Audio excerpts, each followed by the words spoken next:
Viewers, ఈరోజు మనతో పాటు డి పద్మ గారు ఉన్నారు. Ma'am group 1 cadre officer.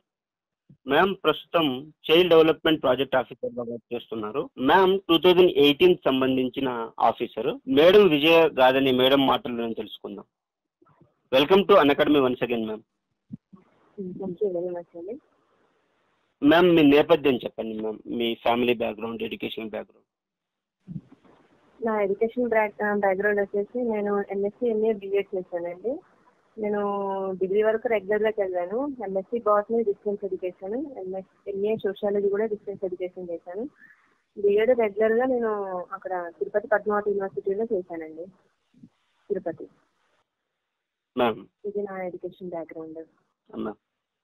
Family background నేను మా బ్రదర్స్ మేము అందరం కూడా మా నాన్నగారికి మేము ముగ్గురం అండి. మా ఇంట్లో ముగ్గురం కూడా గవర్నమెంట్ ఎంప్లాయీస్ని. మ్యామ్ ఈ గ్రూప్ 1కి ఎలాంటి పుస్తకాలు చదవాలి మ్యామ్? కొన్ని బుక్స్ లిస్ట్ చెప్తారా మా స్టూడెంట్స్? బుక్స్ అంటే నేను ఫస్ట్ ఆఫ్ ఆల్ మాకు వచ్చేసి నేను ఎంఏ సోషియాలజీ రిలేటెడ్గా నేను ఈ గ్రూప్ 1 ఎగ్జామ్ రాశానండి. ఇప్పుడు నేను రాసినటువంటి చైల్డ్ డెవలప్మెంట్ ప్రాజెక్ట్ ఆఫీసర్లో ఎవరైతే గ్రాడ్యుయేషన్లో సోషియాలజీ కానీ సోషల్ వర్క్ కానీ ఫుడ్ న్యూట్రిషన్ చేసిన వాళ్ళకు ఎలిజిబుల్ ఉంది. సో నేను బుక్స్ విషయానికి వచ్చేసరికి మాకు ఫస్ట్ టైం ఇందులో మనకి గ్రూప్ 1 రిలేటెడ్, గ్రూప్ 1లో ప్రిలిమ్స్ ఎగ్జామ్ మనకు ప్యాటర్న్ ఏదైతే ఉందో మాకు ఫస్ట్ పేపర్ సేమ్ యాజ్ అదే ప్రిలిమ్స్ ఎగ్జామ్ మాకు.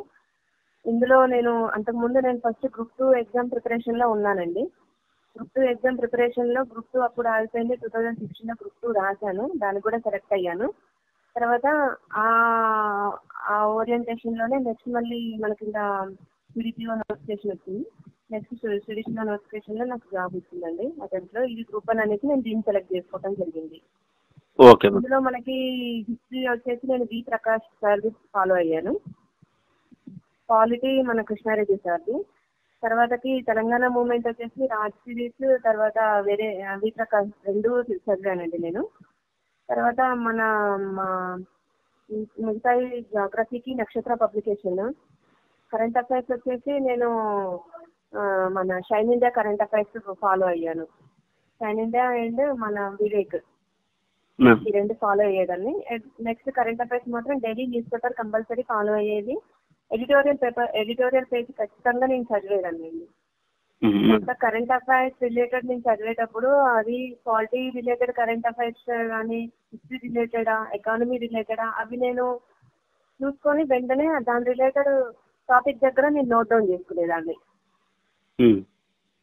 ఎందుకంటే మనకు మారుతున్న నవే డేస్లో మనకి ఎగ్జామ్ ప్యాటర్న్ అంతా కూడా చేంజ్ అయింది. అంతా current related history, current related polity, current related ఎకానమీకి ప్రయారిటీ ఇవ్వడం జరుగుతుంది. కాబట్టి మనం కరెంట్ అఫైర్స్ ఎప్పుడైతే చదువుతామో ఆ పాయింట్స్ మనం వెంటనే దాని రిలేటెడ్ టాపిక్స్లో నోట్ డౌన్ చేసుకునే వాళ్ళం. అలా నేను బాగా నాకు చాలా అడ్వాంటేజ్ అయింది అలా రాసుకోవడం వల్ల. మేడం సిలబస్ ని ఏ విధంగా ప్లాన్ చేసుకోవాలి మేడం? అంటే ఒక గ్రూప్ 1 స్థాయి ఎగ్జామ్ ని క్లియర్ చేయాలి అంటే ఎలాంటి ప్రణాళిక ఉండాలి, ఎలాంటి స్ట్రాటజీ ఉండాలి? సిలబస్ అంటే ఫస్ట్ మనము సిలబస్ అంతా కూడా చదువుకోవాలండి. ఫస్ట్ ఏది కూడా హార్డ్ వర్క్ లేని స్మార్ట్ వర్క్ అనేది మనం ఎక్స్పెక్ట్ చేయొద్దు. అందరూ అంటారు స్మార్ట్ వర్క్ చేయాలి అనేది. నా ఉద్దేశంలో ఫస్ట్ హార్డ్ వర్క్ చేస్తేనే కదా స్మార్ట్ వర్క్ వచ్చేది. హార్డ్ వర్క్ చేయండి మనం స్మార్ట్ వర్క్ అనేది యూజ్ చేయొద్దు అనేది నా ఉద్దేశం. సిలబస్ ఫస్ట్ మనం ఎకానమీ తీసుకుంటే ఇండియన్ ఎకానమీ పర్ఫెక్ట్ అవ్వాలి. డైలీ నేను 2 సబ్జెక్ట్స్ పెట్టుకునేదాన్ని అండి. 2 సబ్జెక్ట్స్ నాకు ఫస్ట్ పెట్టుకున్నప్పుడు నాకు ఒక్కొక్క టాపిక్ కంప్లీట్ చేయడానికి ఎక్కువ టైం పట్టేది ఫస్ట్ రీడింగ్ లో. అలా నేను ఫస్ట్ అన్ని మనకి చాలా నెంబర్ ఆఫ్ మనకు గ్రూప్స్ అనేది చాలా వ్యాస్ట్ సిలబస్ కాబట్టి మనం అన్ని సబ్జెక్టులని ఒకేసారి పెట్టుకోకుండా మార్నింగ్ ఒకటి ఈవినింగ్ ఒకటి పెట్టుకునేది. ఎర్లీ మార్నింగ్ మాత్రం కరెంట్ అఫైర్స్ 8 వరకు, మార్నింగ్ 9 వరకు ఓన్లీ కరెంట్ అఫైర్స్. తర్వాత 9 to 1 వరకు హిస్టరీ కానీ ఎకానమీ ఏదో ఒక సబ్జెక్ట్. ఆఫ్టర్నూన్ సెక్షన్ ఒక సబ్జెక్ట్. అంటే డైలీ నేను 2 సబ్జెక్ట్స్. కరెంట్ అఫైర్స్ ఇది రెగ్యులర్ గా ఉండేది నా ప్రిపరేషన్ లో.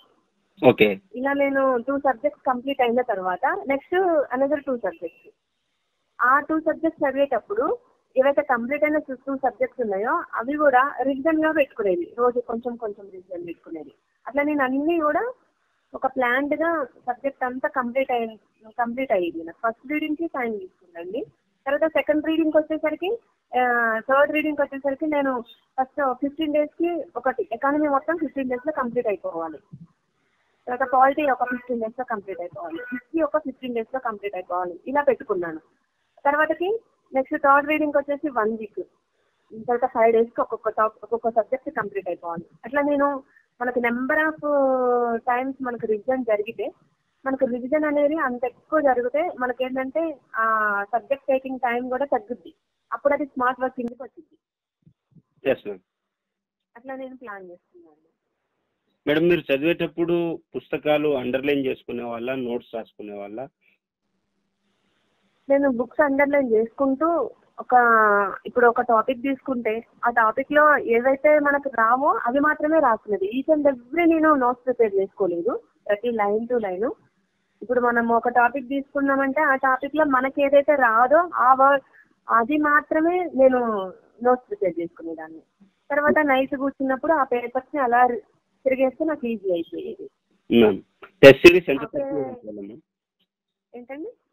టెస్ట్ సిరీస్ ఎంత తరచుగా రాసేవారు? అర్థం కాల. ఏంటి?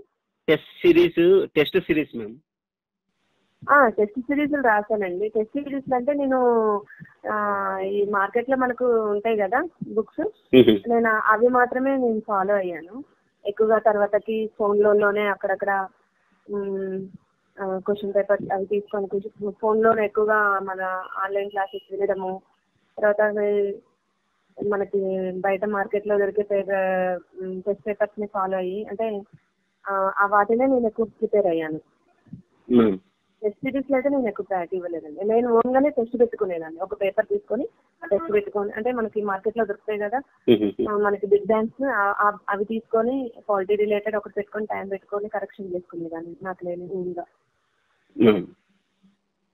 అలా ప్రిపేర్ అయ్యాను. మేడం, ఒక అభ్యర్థికి ఎన్ని సంవత్సరాలు పడుతుంది మేడం ఏదో గ్రూప్ 1 కానీ గ్రూప్ 2 క్రాక్ చేయాలి అంటే?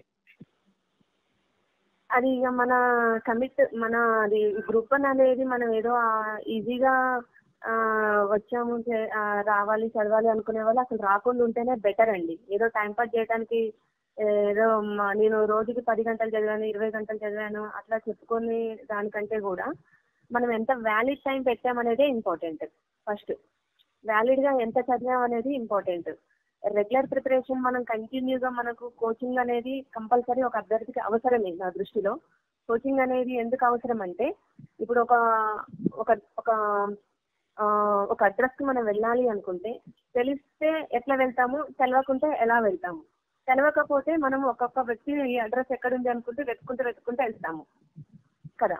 అదే తెలుసు అనుకోండి ఆ అడ్రస్, మనం ఈజీగా ఎవరిని అడగకుండా మనం డైరెక్ట్ గా వెళ్తాం. So at the same time coaching కూడా అంతే అవసరం. కోచింగ్ ఉంటే ఏంటంటే మనకి కరెక్ట్ గా గైడెన్స్ ఇస్తారు, కరెక్ట్ గా ఎలా వెళ్ళాలి, ఎలా చదవాలి, సబ్జెక్ట్ అంటే ఏంటి అనేది తెలుసుకోవడానికి గ్రూప్ 1 అయినా గ్రూప్ 2 అయినా మినిమం 1 year టైం పడుతుంది. తర్వాతకి 1 year నుంచి మనము బాగా తరో అవ్వడానికి 1 year పడుతుంది. సో అభ్యర్థి అనేది సిన్సియారిటీ అనేది వెరీ ఇంపార్టెంట్ ఇక్కడ.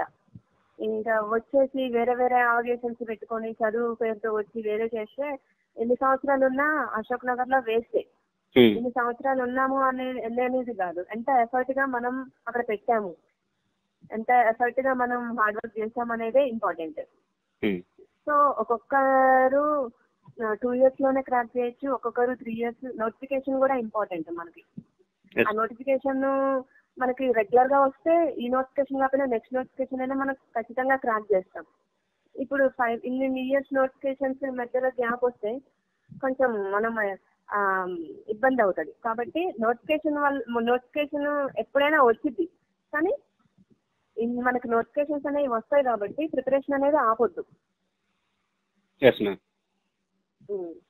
మ్యామ్, ఒక అభ్యర్థి ఒక కోచింగ్ ఇన్స్టిట్యూట్ వెళ్ళే ముందు కానీ గ్రూప్ 1 రాద్దామని అనుకునే ముందు కానీ ఆయన ఎలాంటి హోంవర్క్ చేసి వెళ్ళాలి మ్యామ్ కోచింగ్ కి?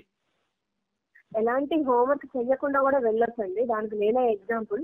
అంటే నాకు ఫస్ట్ నేను గ్రూప్స్ కొట్టాలి అంటే నాకు ఇంకేం తెలియదు. ఏం సిలబస్ ఉంటుంది, నాది అసలు సైన్స్ బ్యాక్గ్రౌండ్, నాకు అసలు ఆర్ట్స్ హిస్టరీ ఏంటో తెలియదు, ఎకానమీ ఏంటో తెలియదు, పాలిటీలో అసలు అవి యాక్ట్స్ ఏంటి, ఆర్టికల్స్ ఏంటి, ఆ రాజ్యాంగ సవరణ, నాకు అసలు ఇలాంటి పదాలకు అర్థం కూడా తెలియదు అసలు చెప్పాలంటే. నేను ఎంటర్ అయ్యే టైంకి జస్ట్ నా మైండ్ లో మెయిన్ గ్రూప్ 1 ఆఫీసర్ అవ్వాలి అంతే.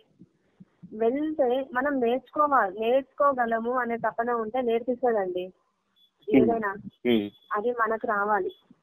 ముందే నేర్చుకొని పోయేది ఏముండదు. నేర్చుకోవాలి. అది క్యాండిడేట్ ని బట్టే ఉంటది సార్. ఎందుకంటే ఏ ఇన్స్టిట్యూట్ లో చదివిన వాళ్ళు మనకు బెస్ట్ ఇస్తారు నాలెడ్జ్, కానీ మనం రిసీవింగ్ చేసుకున్న దాన్ని బట్టి కదా ఉండేది. మరి నా ఒపీనియన్. వచ్చిన తర్వాతకి మనం ఎంత ఎఫర్ట్ తోటి వస్తామో అదే ఎఫర్ట్ జాబ్ కొట్టే వరకు ఉండాలి, మధ్యలో డీవియేట్ అవ్వద్దు. అలా ఉన్నప్పుడే మనము ఈ నవేడేస్ లో జాబ్ కొట్టగలము. మేడం ఏ విధంగా మోటివేటెడ్ గా ఉండాలి మ్యామ్? అంటే మనము ఈ యుక్త వయసులో చాలా డీవియేషన్స్ వస్తూ ఉంటాయి ఒక యాస్పిరెంట్ కి. సో ఆ ఎలాంటి డీవియేషన్స్ వస్తాయి, వాటిని ఏ విధంగా అధిగమించాలి? అంటే ఇప్పుడు మనకి ప్రతి ఒక్కరికి ఏదో ఒక పాయింట్ ఆఫ్ వ్యూలో ప్రాబ్లమ్స్ ఉంటానే ఉంటాయి. ఫ్యామిలీలలో కానీ వాళ్ళ పర్సనల్ ఇష్యూస్ లో కానీ ఏదన్నా ఉండొచ్చు. కానీ మనకి రెండే కనపడాలి, ప్రాబ్లమ్సా కెరియరా, ఈ రెండే ఇంపార్టెంట్. ఇప్పుడు మనం ప్రాబ్లమ్స్ ని సాల్వ్ చేసుకునే కెపాసిటీ, అంటే ఇప్పుడు ప్రాబ్లమ్స్ వెళ్ళిపోతే మన కెరియర్ మిస్ అవుతుంది, దీని మీద మనం ఫోకస్ పెట్టలేము. మనం కెరియర్ అనుకోండి, కెరియర్ మీద మనం ఫోకస్ పెట్టకపోతే నోటిఫికేషన్లు కళ్ళ ముందే వస్తాయి, కళ్ళ ముందే మన ఫ్రెండ్స్ కొట్టుకుంటారు, కళ్ళ ముందే నోటిఫికేషన్లు వెళ్ళిపోతాయి. ఫస్ట్ ఒకటి కెరియర్ మీద కాన్సన్ట్రేట్ చేసినట్లయితే ఆటోమేటిక్ గా ప్రాబ్లమ్స్ సాల్వ్ అయిపోతాయి. మనం ప్రాబ్లమ్స్ కోసం స్పెషల్ గా ఎఫర్ట్ పెట్టాల్సిన అవసరం లేదు. ఓన్లీ మనం కెరియర్ ని ఎంచుకోవాలి. కెరియర్ కోసం అక్కడ ప్రాబ్లం ఎన్నెన్నో ఉండనియండి, మన కళ్ళ ముందు మన కెరియరే కనపడాలి. మనకి ప్రాబ్లమ్స్ ఎంతైతే ఉంటాయో మనం ఇంకంత స్ట్రాంగ్ అవ్వాలి.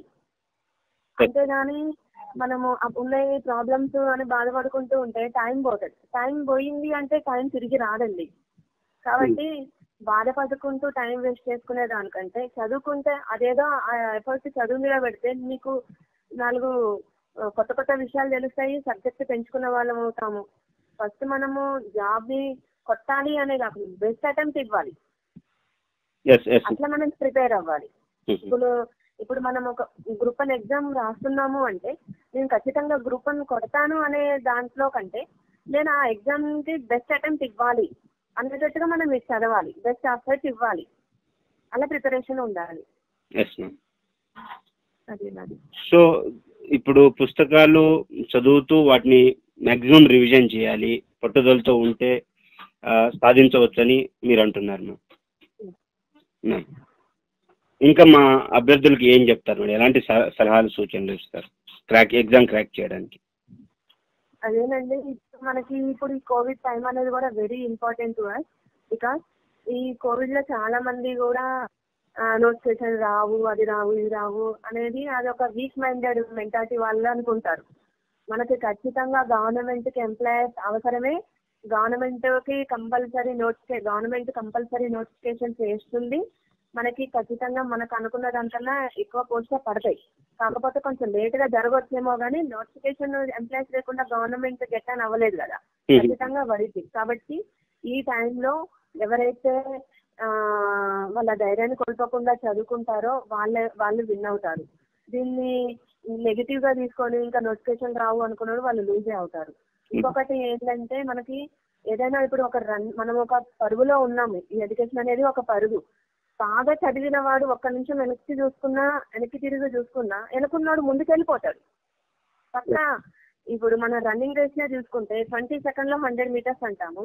అక్కడికి దాకా వెళ్ళినప్పుడు ఇంకా అతను రీచ్ అవుతాడు అన్నాక నా వెనక ఇట్లా జస్ట్ ఒక్క సెకండ్ వెనక్కి చూసినా చాలు వెనకడు క్రాస్ చేసిపోతాడు కదా. So at the same time ఇప్పుడు మనకి ఇది కూడా అలానే, ఈ టైం కూడా చాలా మనకి మంచి టైం, దీన్ని యూజ్ చేసుకోవాలి. మనకి ఆన్లైన్ లో మనకి బెస్ట్ ఉన్నాయి క్లాసెస్, అవి వినొచ్చు. మనకి ఈచ్ అండ్ ఎవ్రీ మనకు ఇప్పుడు మనకి చాలా ఉంది ఇన్ఫర్మేషన్, ఎలా అంటే అలా తీసుకోవటానికి. అలా అని ఎక్కువ ఇన్ఫర్మేషన్ తీసుకొని అంతా మైండ్ పాస్ చేసుకోకండి. వ్యాలిడ్ ఇన్ఫర్మేషన్ తీసుకోండి, అదే ఎక్కువ టైమ్స్ రివిజన్ చేయండి. ఎక్కువ నెంబర్ ఆఫ్ టైమ్స్ రివిజన్ చేయడం వల్ల మనలో థింకింగ్ లెవెల్ అనేది కూడా మారుతుంది. ఆ సబ్జెక్ట్ ని అర్థం చేసుకునే లెవెల్ కూడా మారుతుంది. అనలిటికల్ థింకింగ్ ఆటోమేటిక్ గా ఇంప్రూవ్ అవుతుంది. ఎక్కువగా నెంబర్ ఆఫ్ టెస్ట్లు రాయండి, ఎఫర్ట్ పెడితే ఖచ్చితంగా సక్సెస్ అవుతాం.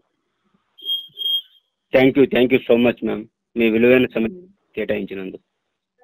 థ్యాంక్ యూ అండి. Unacademy.